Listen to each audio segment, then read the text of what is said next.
Good afternoon students. तो आज discuss करते हैं केमिकल काइनेटिक्स। केमिकल काइनेटिक्स में बेसिकली हम लोग स्टडी क्या करते हैं। केमिकल काइनेटिक्स का मतलब है कि केमिस्ट्री की वो ब्रांच जिसमें किसी भी रिएक्शन के रेट यानी स्पीड, कितनी तेज़ी से कोई भी रिएक्शन प्रोसीड आउट हो रही है, इसको हम डिस्कस करते हैं। और इसके साथ साथ हम डिस्कस करते हैं कि किसी भी रिएक्शन का मैकेनिज्म कैसा होता होगा, किस पाथवे से होकर किसी भी रिएक्शन में प्रोडक्ट की फॉर्मेशन हो रही है। इन चीज़ों को बेसिकली डिस्कस किया जाता है केमिकल काइनेटिक्स में। तो सपोज मेरे पास कोई एक रिएक्शन है, Na plus Mb give rise to AC plus BD। मान लेते हैं कि A के n number of moles, B के m नंबर ऑफ मोल्स एक दूसरे के साथ रिएक्ट किए और प्रोडक्ट में हमें C के A नंबर ऑफ मोल्स मिल गए एंड D के B नंबर ऑफ मोल्स मिल गए। तो इस रिएक्शन का अगर मैं रेट लिखना चाहूँ तो इस रिएक्शन का रेट इज इक्वल टू होता है आपका माइनस, मतलब हमने यहाँ पर कोई ये माइनस साइन लिया क्योंकि रिएक्टेंट का जो कंसंट्रेशन है इसमें डिक्रीमेंट हो रहा है। Minus 1/n into delta concentration of A upon delta T। इसी को लिखा जा सकता है इन टर्म्स ऑफ B। अगर हम लिखना चाहें तो minus 1/m into delta concentration of B upon delta T, जहाँ पर को T टाइम इंटरवल है। डेल्टा T जो है ये टाइम इंटरवल है। इसी को इन टर्म्स ऑफ C अगर लिखना चाहें तो ये इज इक्वल टू हो जाएगा 1/A into delta concentration of C upon dt। और इन टर्म्स ऑफ D अगर लिखना चाहें तो 1/B into concentration of B upon dt। तो रेट को, इस इक्वेशन के लिए रेट को हम इसमें से किसी भी एक इक्वेशन के थ्रू डिफाइन कर सकते हैं और ये सारी की सारी वैल्यूज एक दूसरे के इक्वल होती हैं। यानी 1/an delta A upon delta T 1/n minus delta A upon delta T is equal to minus 1/m into delta concentration of B upon delta T के इक्वल होगा। इसी तरह से अगर इसी को आप इक्वेट करना चाहो तो ये 1/A into concentration of delta C upon delta T के इक्वल हो जाएगा। या इसी को आप 1/B into concentration of delta B upon delta T के इक्वल रख सकते हैं। तो कभी भी आपसे इसमें पूछा जाता है कि कोई सा भी जो एक रिएक्टेंट है उस रिएक्टेंट के कंसंट्रेशन में टाइम के साथ होने वाले चेंज को अगर आपने किसी एक प्रोडक्ट के कंसंट्रेशन में टाइम के साथ होने वाले चेंज के साथ कोरिलेट करना है तो इस इक्वेशन से आप आसानी से इनको कोरिलेट कर सकते हैं। अब हम बात करते हैं रेट लॉ की। रेट लॉ का मतलब क्या होता है।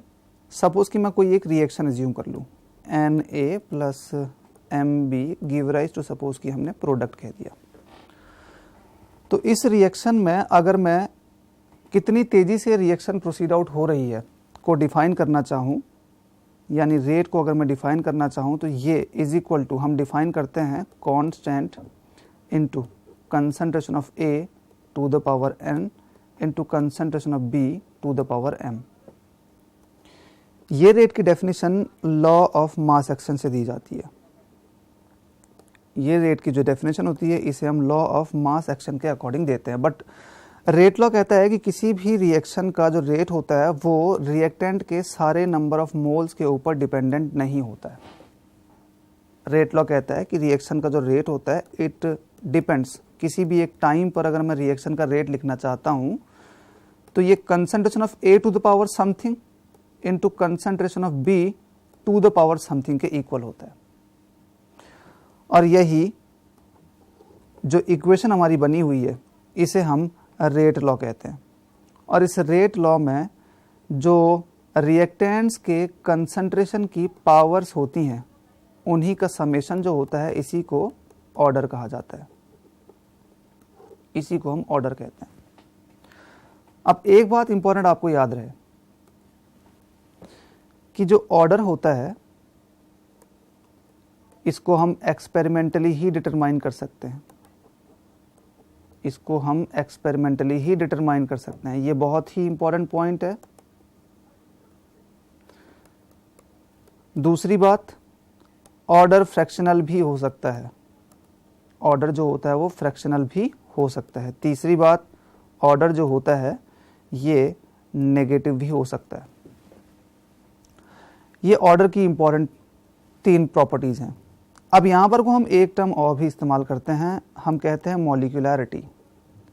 तो किसी भी एक रिएक्शन में अगर हम मॉलिक्यूलैरिटी को डिफाइन करना चाहें तो मॉलिक्यूलैरिटी का मतलब होता है कि किसी भी एक रिएक्शन के एलिमेंट्री स्टेप की अगर मैं बात करता हूँ, एलिमेंट्री स्टेप सपोज कि हम बात कर रहे हैं, 1 स्टेप में सपोज कि कोई एक रिएक्शन प्रोसीड आउट हो रही है, या किसी मैकेनिज्म का जो रेट लिमिटिंग स्टेप है उस एलिमेंट्री स्टेप की अगर मैं बात करता हूं तो उस एलिमेंट्री स्टेप में रिएक्टेंट के जितने नंबर ऑफ मोल्स होते हैं, रिएक्टेंट के जितने नंबर ऑफ मोल्स एक दूसरे के साथ इन्वॉल्व होकर प्रोडक्ट की फॉर्मेशन कर रहे होते हैं, इनके नंबर ऑफ मोल्स का समेशन जो होता है इसी को मॉलिक्यूलैरिटी कहते हैं।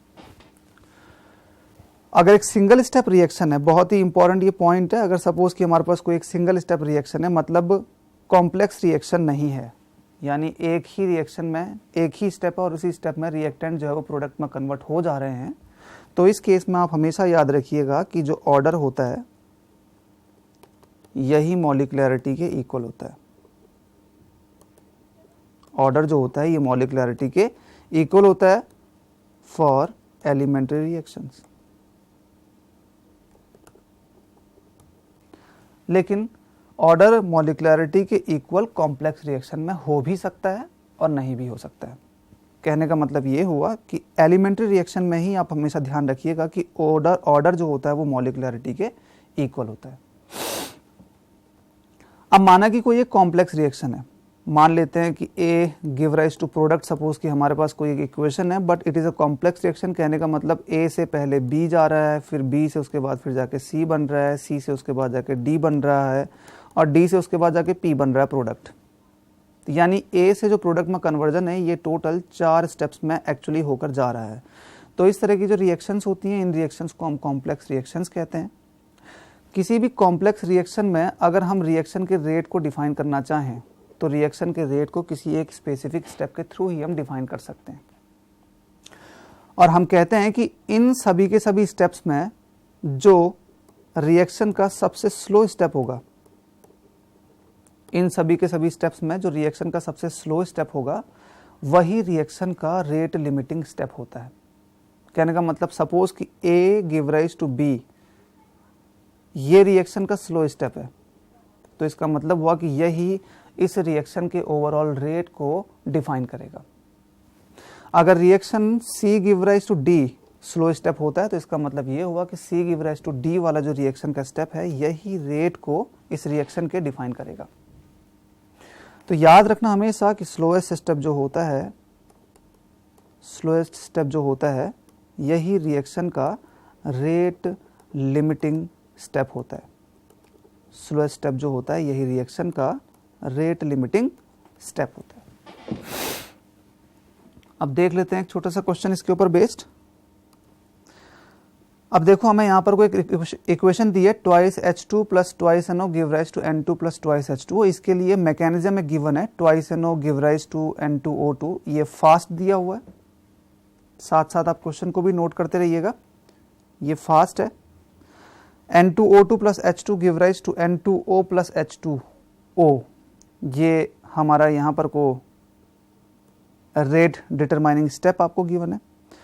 और N2O plus H2 give rise to N2 plus H2O, ये फिर से हमें देखो फास्ट स्टेप दिया हुआ है। तो फर्स्ट थिंग इस क्वेश्चन को देखने के बाद हमें इसमें रेट लॉ को डिफाइन करना है। इस क्वेश्चन को देखने के बाद जाके फर्स्ट थिंग जो समझ में आए कि ये जो आपका रेट लिमिटिंग स्टेप दिया हुआ है यही इस रिएक्शन का सबसे स्लोएस्ट स्टेप होगा। ये जो सेकेंड स्टेप है N2O2 plus H2 give rise to N2O plus H2O, ये रिएक्शन का स्लोएस्ट स्टेप होगा। अब इस स्टेप के अकॉर्डिंग अगर मैं रिएक्शन के रेट को लिखना चाहूँ तो रेट इज इक्वल टू मैं लिख सकता हूँ यहाँ से K constant multiplied by concentration of N2O2 into concentration of H2। लेकिन N2O2 जो है देखो ये रिएक्शन में इनिशियली रिएक्टेंट नहीं गिवन है। N2O2 जो है ये रिएक्शन में बीच में एक इंटरमीडिएट बन रहा है, तो इस इंटरमीडिएट के कंसंट्रेशन के टर्म्स में हम रिएक्शन के रेट को डिफाइन नहीं कर सकते, क्योंकि हम तो स्टार्टिंग में NO ले सकते हैं, हम स्टार्टिंग में H2 ले सकते हैं, इंटरमीडिएट तो बीच में ही रिएक्शन के बनेंगे। तो इसका मतलब ये हुआ कि we have to define the rate of this reaction on the basis of hydrogen and nitric oxide. तो अब हम क्या करेंगे, अब हम N2O2 के कंसंट्रेशन को डिफाइन करने की कोशिश करेंगे। ये हमारे पास इक्वेशन नंबर ए बन गई।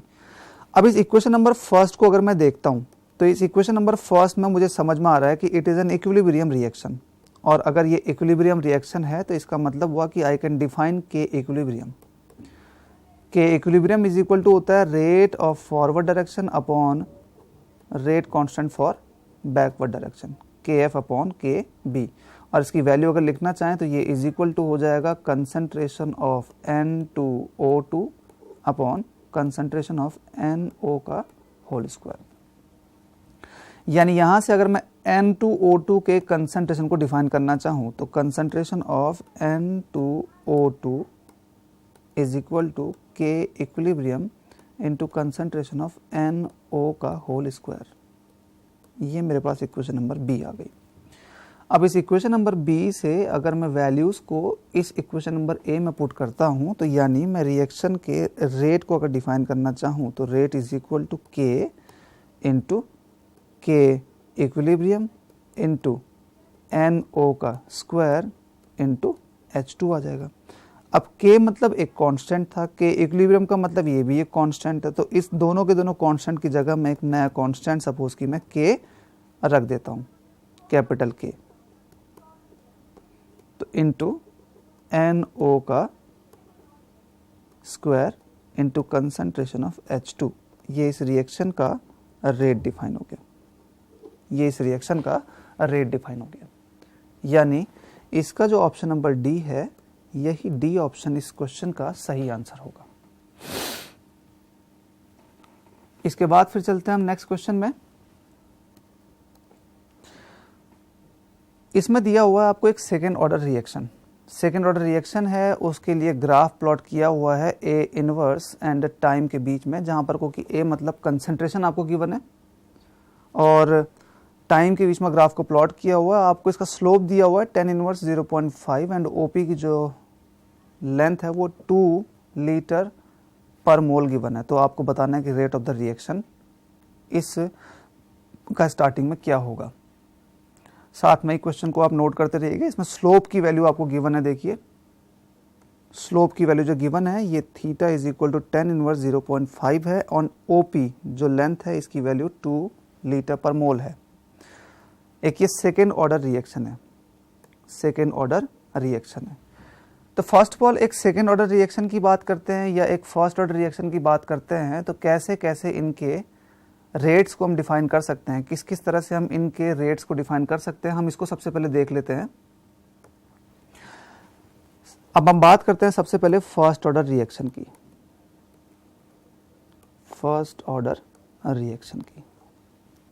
मान लेते हैं कोई एक रिएक्शन है A give rise to P और मान लेते हैं कि ये एक फर्स्ट ऑर्डर रिएक्शन है।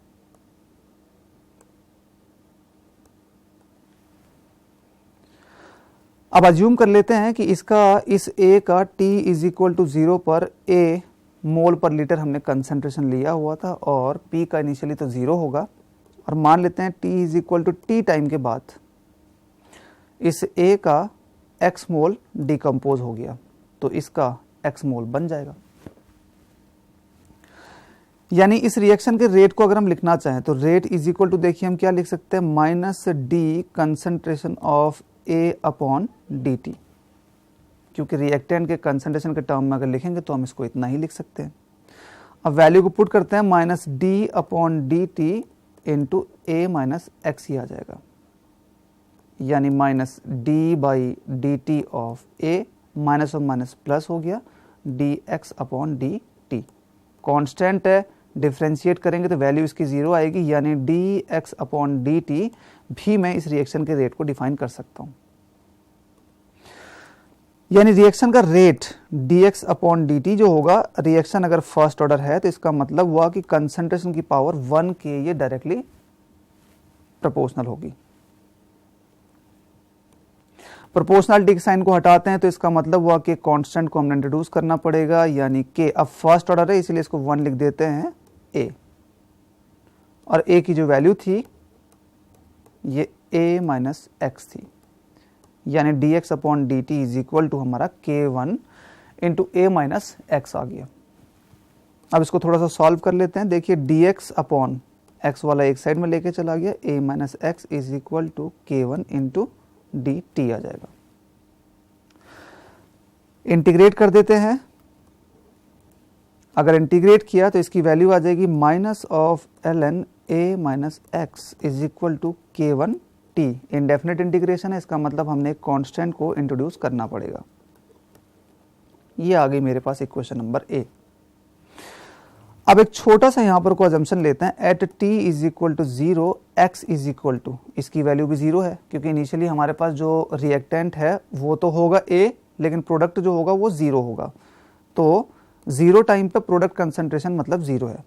अगर मैं इस वैल्यू को यहाँ पुट करता हूँ तो पुट करने पर minus of l n a is equal to c equation बन जाएगी, और इस इक्वेशन को यहाँ पुट अगर किया जाए तो यानी ये बन जाएगा minus of l n A minus x is equal to k one t minus of l n A,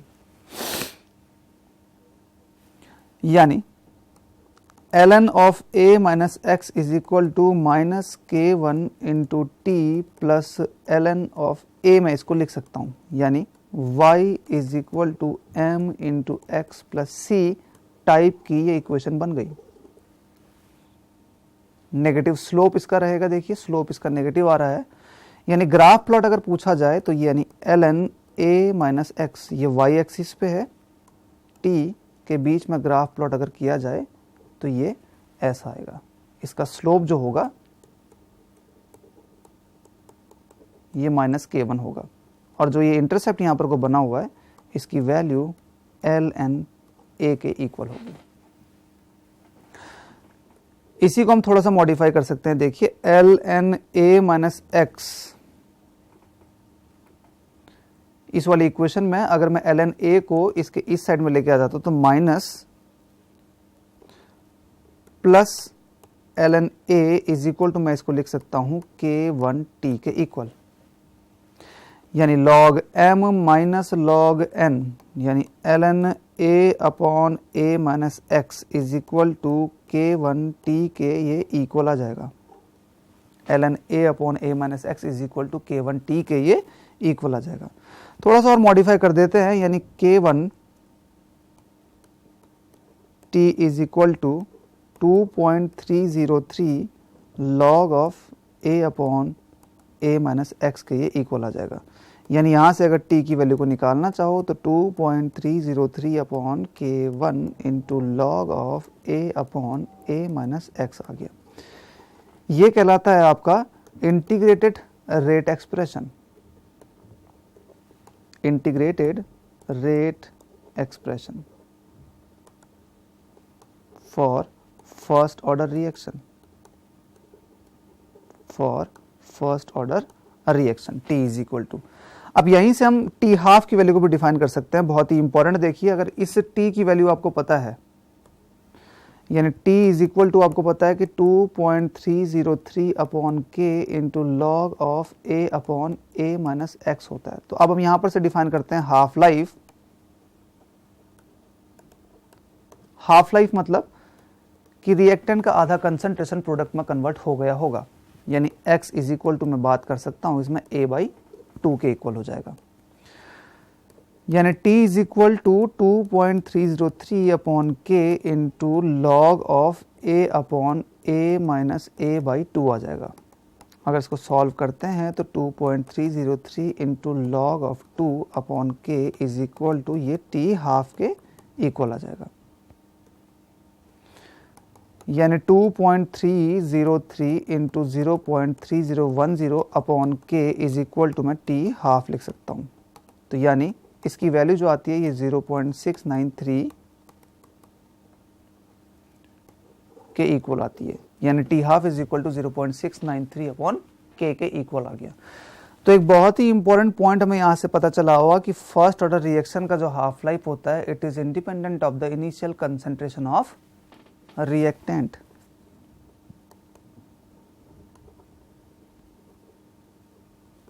independent of initial concentration of reactants. तो फर्स्ट ऑर्डर के लिए जो टी हाफ होता है इसमें कंसंट्रेशन का कोई भी टर्म नहीं आता है, ये बात आप ध्यान रखिएगा। कहने का मतलब हुआ आपसे क्वेश्चन अगर पूछा जाए कि मेरे पास सपोज कि वाई एक्सिस में टी हाफ है और सपोज कि मेरे पास जेड एक्स एक्सिस में इनिशियल कंसंट्रेशन ऑफ रिएक्टेंट है, तो इस केस में जो ग्राफिकल प्लॉट आएगा वो पैरेलल टू एक्स एक्सिस आएगा। मतलब ए नॉट के कंसंट्रेशन को वैरी करने पर टी हाफ की वैल्यू में कोई भी चेंज नहीं देखने को मिलेगा। ये भी बहुत इंपॉर्टेंट ग्राफ है, देखिए T half and A not के बीच में।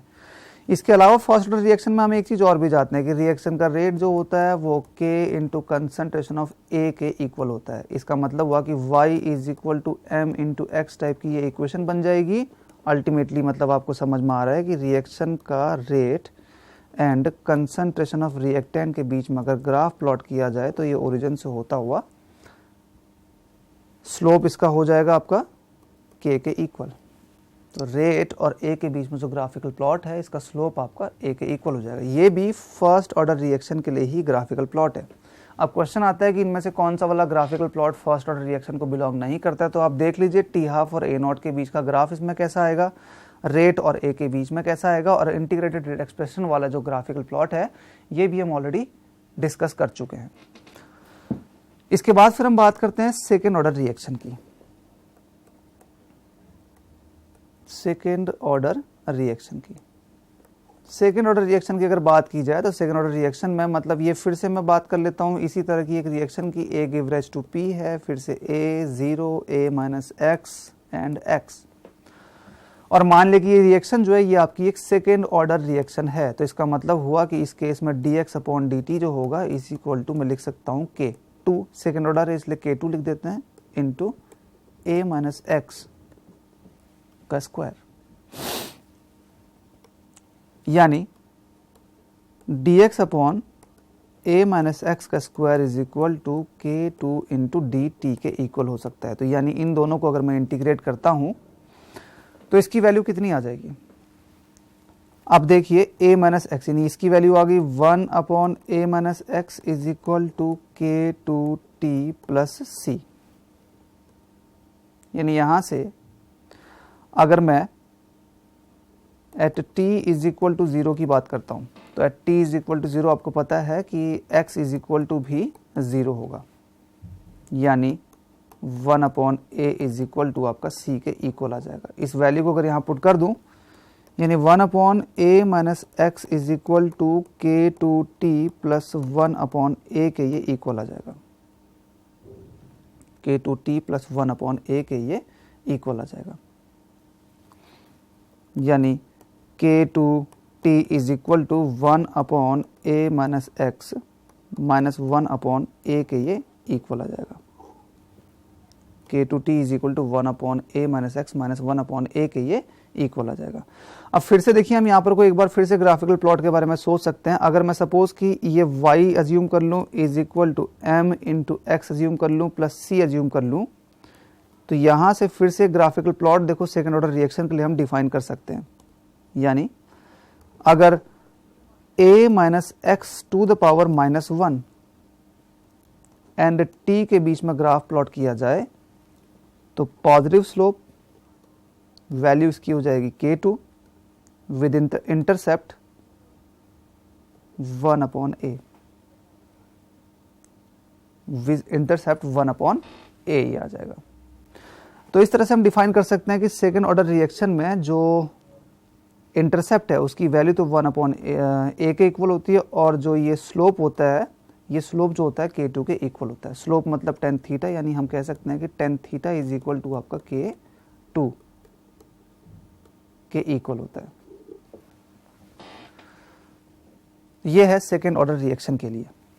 अब इस सेकेंड ऑर्डर रिएक्शन की अगर बात करते हैं, एक बार फिर से हम इसी इक्वेशन को, इंटीग्रेटेड एक्सप्रेशन को देखते हैं। 1/a minus x is equal to k2 into t plus 1/a के ये इक्वल है। अगर हम हाफ लाइफ की बात करते हैं, t is equal to suppose कि t हाफ हो जाता है, तो उस केस में x इज इक्वल टू आपको पता है कि ये a/2 के इक्वल हो जाएगा, यानी 1/a/2 इसकी वैल्यू आ जाएगी, is equal to k2t plus 1/a के ये इक्वल आ जाएगा, यानी 2/a minus 1/a is equal to k2t के ये इक्वल आ जाएगा, यानी 1/a इज इक्वल टू मैं लिख सकता हूँ इसमें k2t, या t, ये t हाफ चल रहा है अभी तक, t half is equal to आ जाएगा 1/a इंटू k2। ये बहुत ही इंपॉर्टेंट, देखो फिर से हमारे पास एक एक्सप्रेशन आया हुआ है, इसमें आपको समझ में आ रहा है कि हाफ लाइफ जो है डिपेंड्स ऑन इनिशियल कंसंट्रेशन,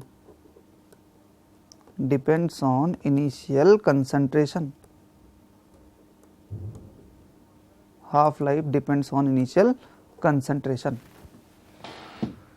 तो सेकेंड ऑर्डर की जो हाफ लाइफ होती है वो इनिशियल कंसंट्रेशन के ऊपर डिपेंडेंट होती है, और इस एक्सप्रेशन से डायरेक्ट क्वेश्चन भी आपको आ जाता है। देखिए इस एक्सप्रेशन को आपको सीधे समझ में आना चाहिए कि टी हाफ जो होता है ये 1/a इंटू k2 के इक्वल होता है। इसके बाद फिर हम बात कर लेते हैं एक जनरल एक्सप्रेशन की। मान लेते हैं कि हमारे पास कोई इक्वेशन है a give rise to p, और ये a give rise to p जो है, मान लेते हैं कि ये एक nth ऑर्डर रिएक्शन है, ये एक nth ऑर्डर रिएक्शन है, यानी मैं कह सकता हूं कि dx/dt जो होगा ये k into concentration of a to the power n के इक्वल होगा, यानी यहां से dx/a माइनस एक्स अपन निकालना चाहें तो ये k इंटू dt के इक्वल आ जाएगा। इसको अगर हम इंटीग्रेट कर दें, अब देखिए इंटीग्रेशन के लिए आप क्या कर सकते हैं, सबसे पहले a माइनस एक्स को आपने मान लिया, अज्यूम कर लिया t, या चलिए इसको हम अज्यूम कर लेते हैं। इसके बाद फिर जाके हम इसको डिफरेंशिएट अगर करते हैं तो minus of dx is equal to, मैं इसको dt के इक्वल लिख सकता हूँ, यानी यहाँ से dx इज इक्वल टू हम इक्वेट कर सकते हैं माइनस ऑफ dt के, dx is equal to minus of dt हो गया। अब integration of dx/a minus x to the power n की अगर बात करता हूँ, तो यहाँ पर को dx की जगह में वैल्यू पुट कर दी माइनस dt, और a माइनस एक्स की जगह में मैंने वैल्यू पुट कर दी t to the power n, minus sign बाहर आ गया, integration of t to the power minus 1 into dt आ जाएगा, यानी minus integration of a to the power या x to the power n dx, तो इसकी वैल्यू आती है n x to the power n minus 1, यानी इसी फॉर्मूले को अगर मैं यहाँ पर को पुट करता हूँ तो इसकी वैल्यू आ जाएगी, देखिए अच्छा सॉरी इंटीग्रेशन है, इसका मतलब x to the power n plus 1 upon n plus 1 इसकी वैल्यू आ जाएगी। यहाँ पर को भी इसी वैल्यू को अगर हम पुट करते तो t to the power minus n plus 1 upon minus n plus 1 के ये इक्वल आ जाएगा। अब t की जगह अगर value a minus x put कर दें तो ये आ जाएगा minus of a minus x to the power minus n plus 1 upon minus n plus 1। इसको थोड़ा सा और हम सॉल्व कर लेते हैं, माइनस साइन को भी अंदर लेके चले गए, तो इसका मतलब हुआ कि 1 upon n minus 1 into a minus x to the power 1 minus n ये आ जाएगा।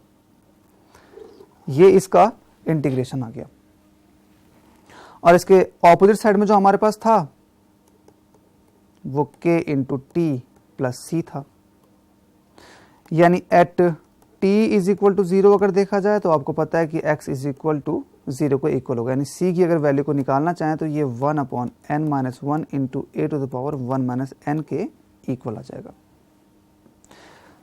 यानी अब वैल्यूज को अगर पुट करते हैं तो यहां से आपको समझ में आ रहा है, देखो k t is equal to minus 1 upon n minus 1 into a to the power 1 minus n into 1 upon n minus 1 into A minus x to the power 1 minus n के ये इक्वल आ गया। यहां से अगर हम x is equal to a by 2 put कर देते हैं, यानी t इज इक्वल टू हमारे पास यहां पर को आ जाएगा, देखो क्या, t half, t is equal to t half के इक्वल आ जाएगा, यानी k into t half is equal to 1 upon n minus 1 को मैंने बाहर कॉमन ले लिया, तो यानी minus 1 upon a to the power 1 minus n plus 1 upon a by 2 to the power 1 minus n के ये इक्वल आ गया, यानी 1 अपॉन n माइनस 1 इंटू, थोड़ा सा इसको कॉमन ले लेते हैं, minus 1 upon a to the power 1 minus n plus 2 to the power 1 minus n upon a to the power 1 minus n के ये इक्वल आ जाएगा। यहाँ से 1 upon a to the power 1 minus n को भी बाहर ले लिया, यानी n minus 1 into a to the power 1 minus n 2 to the power n minus 1 minus n minus 1, ये k इंटू टी हाफ का फॉर्मूला बन गया। इसमें सारी की सारी चीज़ें देखिए कांस्टेंट है, n minus 1 constant, 2 to the power 1 minus n constant, 1 भी कॉन्स्टेंट, जो रहता है वेरिएबल वो है आपके पास इनिशियल कंसंट्रेशन, यानी यहाँ से हम t half directly proportional to 1 upon a to the power 1 minus n भी लिख सकते हैं। T half is equal to 1 upon a to the power 1 minus n भी इसको लिखा जा सकता है। अब बात करते हैं देखो नेक्स्ट क्वेश्चन की। इस क्वेश्चन में आपको गिवन क्या है, इस क्वेश्चन में हमें गिवन है थीटा की value, theta is equal to ten inverse 0.5 दिया हुआ है, एंड ओपी की जो वैल्यू है ये 2 लीटर पर मोल दी हुई है। यानी फिर से वही चीज़ कहने का मतलब आपको पता है, इस एक्सप्रेशन में K2T is equal to minus 1 upon a plus 1 upon A minus x के हमने इक्वल निकाला था। ये था हमारा सेकेंड ऑर्डर रिएक्शन के लिए रेट एक्सप्रेशन।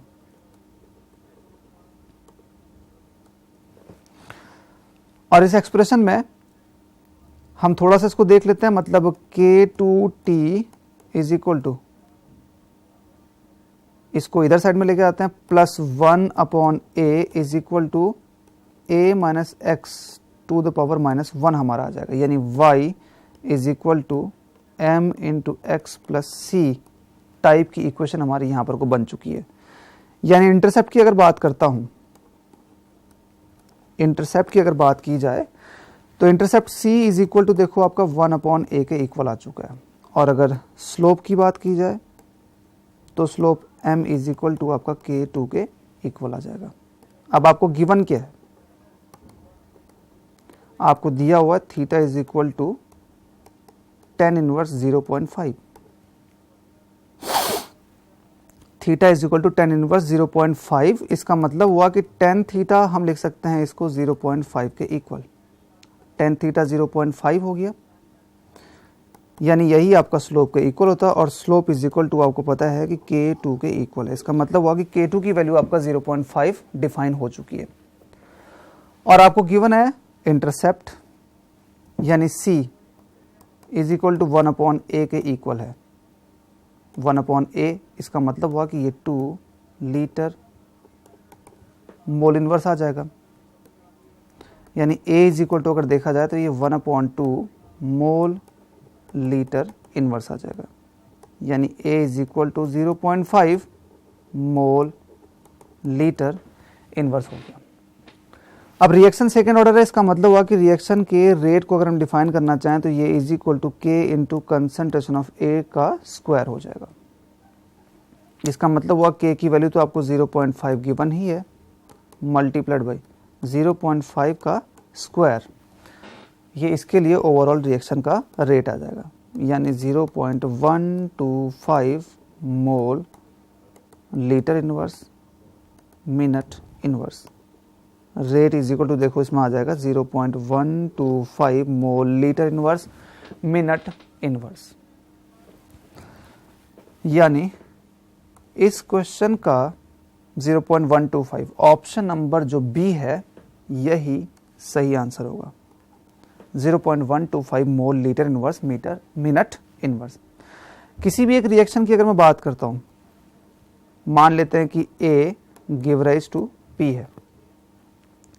इस रिएक्शन के रेट को अगर आप डिफाइन करना चाहो तो dx upon dt is equal to, आपको पता है कि K constant into concentration of A। अगर ये nth ऑर्डर रिएक्शन है तो इसका मतलब टू द पावर n आ जाएगा। यानी किसी भी रिएक्शन के रेट कांस्टेंट के यूनिट के अकॉर्डिंग भी हम डिफाइन कर सकते हैं कि ये रिएक्शन कौन से ऑर्डर की होगी। dx यानी ये चेंज इन कंसंट्रेशन है, इसका मतलब हुआ कि इसकी जो यूनिट होगी ये तो मोल लीटर इनवर्स होगी। dt इसका मतलब ये टाइम है, टाइम इंटरवल। टाइम इंटरवल इसका मतलब हुआ कि मान लेते हैं कि टाइम आपका सेकेंड्स में दिया हुआ तो इसका मतलब अपॉन सेकेंड आ जाता है, is equal to k into A, यानी ये कंसंट्रेशन है, यानी mole litre inverse to the power n के ये इक्वल आ जाएगा। यानी mole litre inverse second inverse upon mole to the power n litre to the power minus n is equal to k के ये इक्वल आ जाएगा। थोड़ा सा सही कर लेते हैं, यानी mole to the power 1 minus n into litre to the power n minus 1 into second inverse is equal to, आपका देखो ये k की यूनिट आ गई। ये nth ऑर्डर रिएक्शन के लिए। अब अगर हमारे पास जीरो ऑर्डर रिएक्शन होती है, जीरो ऑर्डर रिएक्शन अगर होती है तो इसका मतलब हुआ कि n की वैल्यू को आपने जीरो पुट कर देना है। अगर जीरो पुट करते हो तो इसका मतलब हुआ कि यूनिट जो बनेगी जीरो ऑर्डर रिएक्शन की मोल लीटर इनवर्स सेकेंड इनवर्स बन जाएगी। अगर फर्स्ट ऑर्डर रिएक्शन है, यानी इस केस में n इज इक्वल टू 1 हो जाएगा, ये भी जीरो ये भी जीरो, इसका मतलब हुआ कि रेट कांस्टेंट की जो यूनिट होगी ये सेकेंड इनवर्स। अगर टाइम आवर्स में दिया तो आर इनवर्स, टाइम मिनट में दिया है तो मिनट इनवर्स इस रेट कांस्टेंट की यूनिट हो जाएगी। अगर इसी तरह से आपके पास एक सेकेंड ऑर्डर रिएक्शन होती है तो सेकेंड ऑर्डर रिएक्शन का मतलब हुआ कि n की वैल्यू आपने इस केस में 2 पुट करनी है। 2 पुट करने का मतलब हुआ mole to the power minus 1 litre second inverse, ये रेट कांस्टेंट की यूनिट हो जाएगी। तो इस तरह से किसी भी एक रेट कांस्टेंट की यूनिट के हिसाब से भी हम किसी भी एक रिएक्शन के ऑर्डर को डिफाइन कर सकते हैं।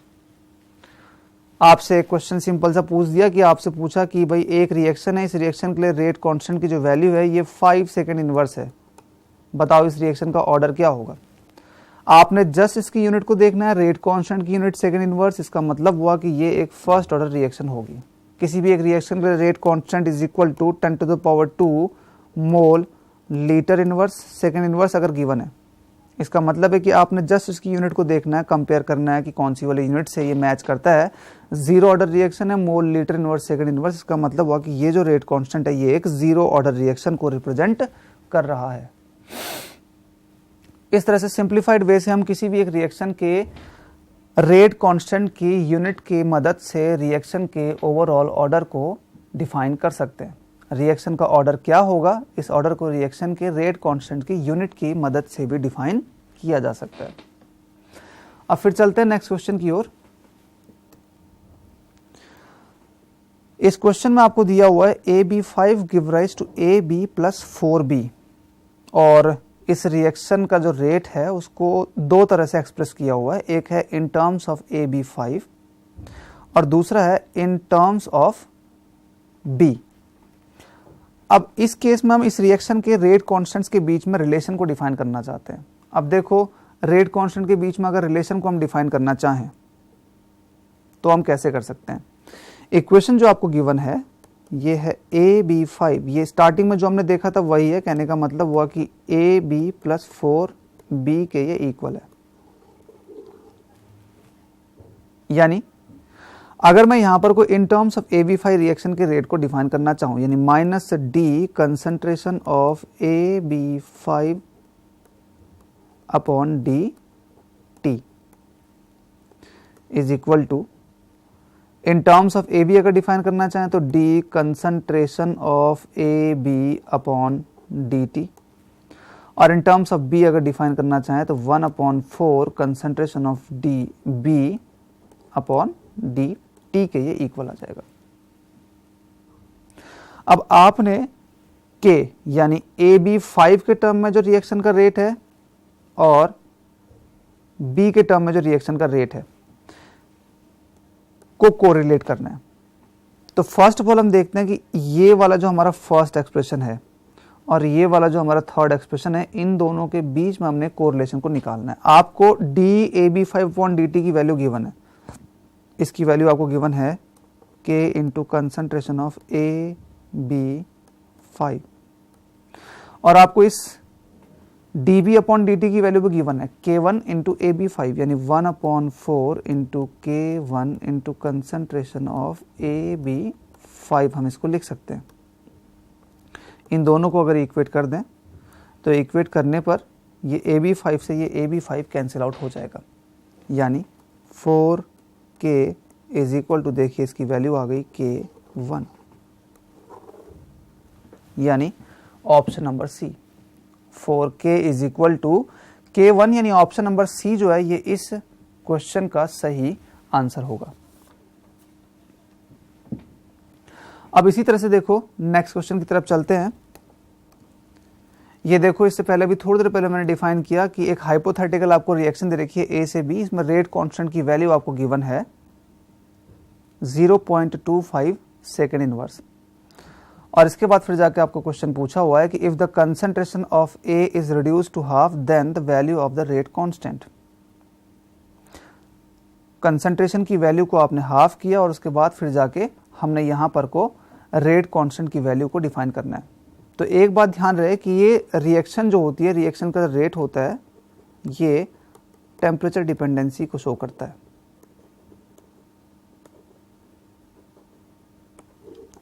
टेम्परेचर को घटाने बढ़ाने पर रिएक्शन के रेट में वेरिएशन देखने को मिलता है।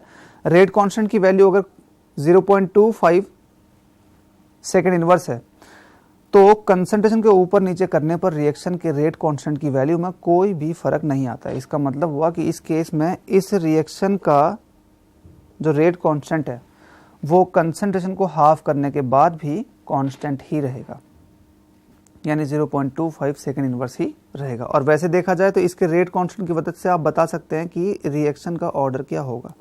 ये एक फर्स्ट ऑर्डर रिएक्शन है, ये एक फर्स्ट ऑर्डर रिएक्शन है। फिर चलते हैं नेक्स्ट क्वेश्चन की ओर।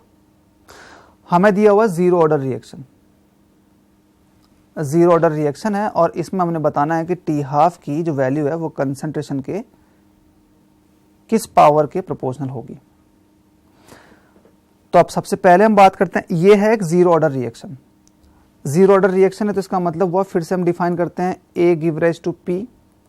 इनिशियली कंसंट्रेशन हमारे पास ए और जीरो, फाइनली हमारे पास a माइनस एक्स और x कंसंट्रेशन हो गया, यानी dx/dt की अगर हम बात करते हैं तो dx/dt is equal to k not into a minus x की पावर 0 आ जाएगा। पावर 0 है, इसका मतलब हुआ ये तो कांस्टेंट हो गया, तो dx/dt इज इक्वल टू हमारा k नॉट के इक्वल आ गया, यानी dx is equal to k not into dt आ जाएगा। इंटीग्रेट कर देते हैं, यानी x इज इक्वल टू हम लिख सकते हैं यहाँ से के टी प्लस सी, वही चीज़ t इज इक्वल टू 0 यानी x is equal to 0, implies that c is equal to 0। इस इक्वेशन में अगर इस वैल्यू को पुट करते हैं तो c की वैल्यू भी 0 आ जाएगी। इस इक्वेशन को हम चेंज कर सकते हैं, इसका मतलब x इज इक्वल टू के टी। ये एक जीरो ऑर्डर रिएक्शन के लिए रेट एक्सप्रेशन आ गया, ये एक जीरो ऑर्डर रिएक्शन के लिए रेट एक्सप्रेशन आ गया। अब किसी भी तरह के रेट एक्सप्रेशन को आपको याद करने की जरूरत नहीं है, ये सारे के सारे रेट एक्सप्रेशंस जो हैं आपको प्रूव भी करा दिए।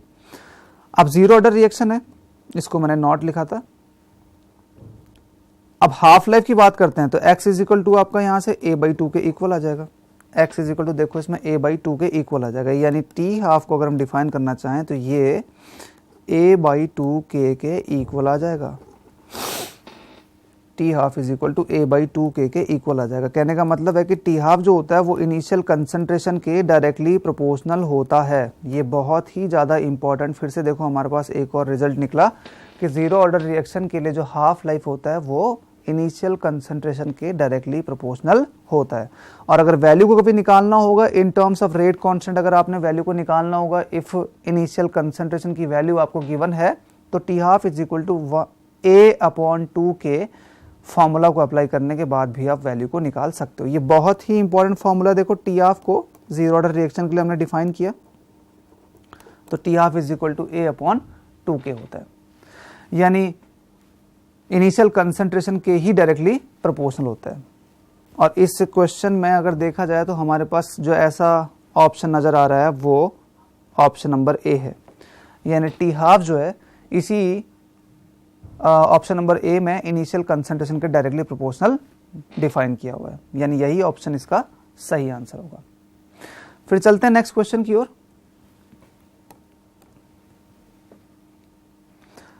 अब एक फर्स्ट ऑर्डर रिएक्शन आपको गिवन है और रिएक्टेंट का जो कंसंट्रेशन है it is reduce to 25% in 1 hour the half life period of the reaction. अब देखो फर्स्ट ऑफ ऑल हमें हाफ लाइफ पीरियड अगर डिफाइन करना है तो फर्स्ट ऑर्डर रिएक्शन का हाफ लाइफ पीरियड मतलब T half is equal to 2.303 into log of 2 upon K. First order reaction यानी half life is equal to 2.303 into log 2 upon K. अब के की वैल्यू को कैसे डिफाइन करें? फर्स्ट ऑर्डर रिएक्शन है यानी के की वैल्यू को अगर आप डिफाइन करना चाहते हो तो इसकी वैल्यू को डिफाइन हम कर सकते हैं 2.303 upon T into log of A upon A minus x. k is equal to 2.303 upon T log of a upon a minus x. अब आपको गिवन क्या है? आपको t is equal to given है 1 आवर। इनिशियल कंसंट्रेशन का 75% जो है वो तो कंज्यूम हो गया, इसका मतलब बचा कितना? 25%। यानी अगर इनिशियल कंसंट्रेशन को हम a ही एज्यूम कर लें तो फाइनली जो बचेगा वो 0.25 a के इक्वल बचेगा, 0.25 इंटू ए के इक्वल बचेगा, यानी 2.303 अपॉन 1 आर में ही इसको निकाल लेते हैं क्योंकि आर में ही आपको सारे क्वेश्चंस के आंसर्स भी दिए हुए हैं, into log of A upon 0.25 into A हो जाएगा। ये ए से ए भी कैंसिल आउट हो गया, यानी इसकी वैल्यू निकल के आ गई 2.303 इंटू लॉग ऑफ देखो 100 अपॉन 25, यानी 4 टाइम्स कट गया, यानी 2.303 मल्टीप्लाइड बाई 2 लॉग ऑफ 2, ये के की वैल्यू आ चुकी है। K is equal to 2.303 into 2 into log T, हमारे पास ये वैल्यू आ गई। अब ये वाली वैल्यू को अगर मैं यहाँ पुट करता हूँ, इस वाली वैल्यू को अगर मैं यहाँ पुट करता हूँ तो T half is equal to हमारा आ जाएगा, देखो ये 2.303 से 2.303 कैंसिल आउट हो गया, log 2 से ये log 2 कैंसिल आउट हो गया, अब बच गया हमारे पास बस ये 2, यानी 1/2r। T half is equal to 1/2r। तो इस तरह से हमने हाफ लाइफ इस फर्स्ट ऑर्डर रिएक्शन की डिफाइन कर दी। अब चलते हैं नेक्स्ट क्वेश्चन में, यानी इसका ऑप्शन नंबर सी सही आंसर होगा। नेक्स्ट क्वेश्चन देखते हैं। एक हाइपोथेटिकल रिएक्शन गिवन है, 2x plus Y give rise to m plus n है, और उसके बाद फिर जाके हमसे क्वेश्चन पूछा है कि y का कंसंट्रेशन हमने कांस्टेंट रखा हुआ है और x का कंसंट्रेशन जो है हमने वो ट्रिपल कर दिया है, तो रिएक्शन का रेट जो होगा वो कितना होगा? रिएक्शन का रेट जो होगा वो कितना होगा? अब एक हाइपोथेटिकल रिएक्शन है, फर्स्ट ऑफ ऑल हाइपोथेटिकल अगर रिएक्शन होती है तो इसका मतलब ये हुआ कि वी डोंट नो कि भाई यही वाला रिएक्शन जो है ये कॉम्प्लेक्स है कि एलिमेंट्री है, या इस रिएक्शन में रिएक्शन का जो रेट है उस रेट को अगर हम डिफाइन करना चाहते हैं तो x की पावर में हमने कितना लेना है या y की पावर में कितना लेना है, हम इसको डिफाइन नहीं कर सकते जब तक कि हमें ये पता ना हो कि ये एक कॉम्प्लेक्स रिएक्शन है या ये एक एलिमेंट्री रिएक्शन है। तो इसका मतलब ये हुआ कि हम इस रिएक्शन के रेट को प्रिडिक्ट नहीं कर सकते, इस रिएक्शन के रेट को देखो प्रिडिक्ट हम नहीं कर सकते हैं, क्योंकि हमें ये गिवन नहीं है कि ये रिएक्शन का स्टेप एलिमेंट्री है या ये रिएक्शन एक कॉम्प्लेक्स रिएक्शन है। यानी सही मायनों में अगर मेरे पास ऑप्शन अनप्रिडिक्टेबल रहेगा और मुझे गिवन नहीं है कि ये रिएक्शन एक एलिमेंट्री रिएक्शन है, तो इसका मतलब हुआ कि मेरे लिए सबसे सही जो इसका रीजनेबल आंसर होता है वो अनप्रिडिक्टेबल ही होता है। यानी किसी भी एक एलिमेंट्री रिएक्शन की अगर बात करते हैं तो उसमें तो रिएक्शन के रेट को अगर आप डिफाइन करना चाहते तो ये is equal to x square Y into constant के इक्वल आ जाता। लेकिन ये एलिमेंट्री रिएक्शन नहीं है। अगर ये एलिमेंट्री रिएक्शन नहीं है तो इसका मतलब हुआ कि हम इसके रिएक्शन के रेट को इस तरह से डिफाइन नहीं कर सकते, क्योंकि मैंने आपको पहले बताया था कि ऑर्डर जो होता है is an experimentally determined quantity. हम एक्सपेरिमेंटली ही किसी भी रिएक्शन के ऑर्डर को डिफाइन कर सकते हैं। तो ये एक कॉम्प्लेक्स रिएक्शन भी हो सकती है, यानी रिएक्शन में जब भी आपको ऐसे किसी भी क्वेश्चन में अनप्रेडिक्टेबल आंसर मिलता है और आपको गिवन ना हो कि वो एक एलिमेंट्री रिएक्शन है, तो आपने उसका अनप्रेडिक्टेबल आंसर ही सही करना है। फिर चलते हैं देखो नेक्स्ट क्वेश्चन में। फर्स्ट ऑर्डर रिएक्शन है, इसमें 3/4 life of first order reaction आपने डिफाइन करना है। 3/4 लाइफ, यानी अब इस तरह के क्वेश्चंस को देखो आसानी से हम बना सकते हैं। कहने का मतलब सपोज कि मेरे पास एक इक्वेशन में अज्यूम कर लेता हूँ A give rise to P, T is equal to 0 पर मान लेते हैं कि इसका इनिशियल कंसंट्रेशन A है और इसका कंसंट्रेशन हो गया 0। अब T 3/4 का मतलब आपको क्या समझ में आया? T 3/4 का मतलब आपको समझ में क्या है? इसका मतलब हुआ कि B का जो कंसंट्रेशन है वो तो 3/4 ऑफ A बन चुका है और A का जो कंसंट्रेशन है वो A माइनस 3/4 ऑफ A हो जाएगा। कहने का मतलब हुआ A/4 के इक्वल ये A का कंसंट्रेशन रह जाएगा। अब फर्स्ट ऑर्डर रिएक्शन है तो इसका मतलब क्या हुआ? फर्स्ट ऑर्डर रिएक्शन है तो इसका मतलब हुआ कि T 3/4 अगर हम डिफाइन करना चाहें तो इसकी value 2.303 upon K into log of initial concentration यानी A अपॉन फाइनल कंसंट्रेशन यानी A/4। हमें अब हमेशा A के ही कंसंट्रेशन को ध्यान में रखना है, यानी 2.303 upon K into log of 4, ये T 3/4 का एक्सप्रेशन आ जाएगा। यानी इस क्वेश्चन का ऑप्शन नंबर जो आपका सी है, देखो K इंटू 2.303 इंटू लॉग 4, ये सही ऑप्शन होगा। बात करते हैं नेक्स्ट क्वेश्चन की। रेट कांस्टेंट की वैल्यू आपको गिवन है। देखो ये वही क्वेश्चन आ गया, अभी थोड़ी देर पहले हमने डिफाइन किया था। आपको रेट कांस्टेंट की वैल्यू गिवन है मोल लीटर इनवर्स सेकेंड इनवर्स।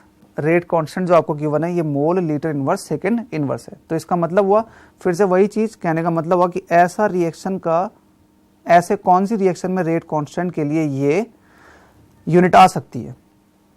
तो जो हमारे पास एक्सप्रेशन निकला हुआ था nth ऑर्डर के लिए, यानी dx upon dt is equal to k into a to the power, मैंने बताया आपको nth ऑर्डर रिएक्शन के लिए n होता है। dx का यूनिट जो निकला था ये मोल लीटर इनवर्स था। टाइम सपोज कि सेकेंड में गिवन है is equal to k into a to the power, अगर मैं रखता हूं यहां पर को 0 तो जो यूनिट आएगी k की वो mole litre inverse second inverse आ जाएगी। तो इसका मतलब ये हुआ कि इस रिएक्शन का जो ऑर्डर है वो 0 होगा। इस रिएक्शन का जो ऑर्डर होगा वो 0 होगा, यानी इस क्वेश्चन का ऑप्शन नंबर जो बी है यही सही आंसर होगा। इसी तरह से हम नेक्स्ट क्वेश्चन की तरफ चलते हैं। एक सब्सटेंस है A, इसको डिकम्पोज किया, फर्स्ट ऑर्डर काइनेटिक्स है। फ्लास्क फर्स्ट जो है इसमें 1 m सोल्यूशन है और फ्लास्क 2 में 0.6 m सोल्यूशन है। ये 8 आवर्स के बाद आपको देखने को मिल रहा है। The concentration of A in flask first becomes 0.25. What will be the time for the concentration of A in flask second to become 0.3? तो इसका मतलब हुआ कि फर्स्ट ऑफ ऑल आपको समझ में आ रहा है कि ये एक फर्स्ट ऑर्डर काइनेटिक्स है। अब इसको हम थोड़ा सा देख लेते हैं। A give rise to P है, T इज इक्वल टू 0 है, तो इसका मतलब हुआ कि इसका 1m कंसंट्रेशन ये 0 हो गया। T इज इक्वल टू अगर मैं 8 आवर्स अज्यूम कर लेता हूँ तो इसका 0.25 हो गया, यानी K is equal to value अगर पुट करना चाहें तो 2.303 upon T log of 1 upon 0.25 हम इसको रख सकते हैं। यानी यहाँ से K की वैल्यू को निकाला जा सकता है 2.303 अपॉन 8 इंटू लॉग ऑफ 4, यानी इसकी वैल्यू को निकाले तो 2.303 upon 8 multiplied by 2 into log 2 आ जाएगा। ये K की वैल्यू आ गई। ये हमने फ्लास्क 1 की कंडीशन से डिफाइन किया। अब इसके बाद फिर जाके हम फ्लास्क 2 की कंडीशन को देख लेते हैं। फ्लास्क 2 में फिर से हम इसी रिएक्शन को डिफाइन करते हैं, यानी T इज इक्वल टू 0 पर जो कंसंट्रेशन है ये 0.6 m गिवन है, और T is equal to suppose कि T आवर्स पे जो इसका कंसंट्रेशन आपको गिवन है ये 0.3 हो जा रहा है, यानी T इज इक्वल टू अगर हम पुट करना चाहें तो 2.303 upon K into log of 0.6 upon 0.3 हम इसको पुट कर सकते हैं। K की वैल्यू को अभी थोड़ी देर पहले हमने डिराइव किया था, यानी T is equal to 2.303 multiplied by 8 upon 2.303 into 2 into log 2 multiplied by log of ये 2 के इक्वल आ जाएगा। log 2 से log 2 कैंसिल आउट हो गया, यानी T इज इक्वल टू 8/2 हो जाएगा, यानी T is equal to 4 hours. T is equal to 4 hours आ गया, यानी इस क्वेश्चन का ऑप्शन नंबर सी जो है ये सही आंसर होगा। तो ये क्वेश्चन थे कुछ केमिकल काइनेटिक्स से। इसमें हमने सबसे पहले डिफाइन किया था ऑर्डर, इसके अलावा मॉलिक्युलरिटी, और इसके अलावा जो हमने डिफाइन किया फर्स्ट ऑर्डर रिएक्शन के रेट एक्सप्रेशंस के थ्रू हम किस तरह से रिएक्शन के रेट और रिलेटेड क्वेश्चंस को डिफाइन कर सकते हैं। अब नेक्स्ट डे हम मिलेंगे जनरल ऑर्गेनिक केमिस्ट्री के साथ। Thank you.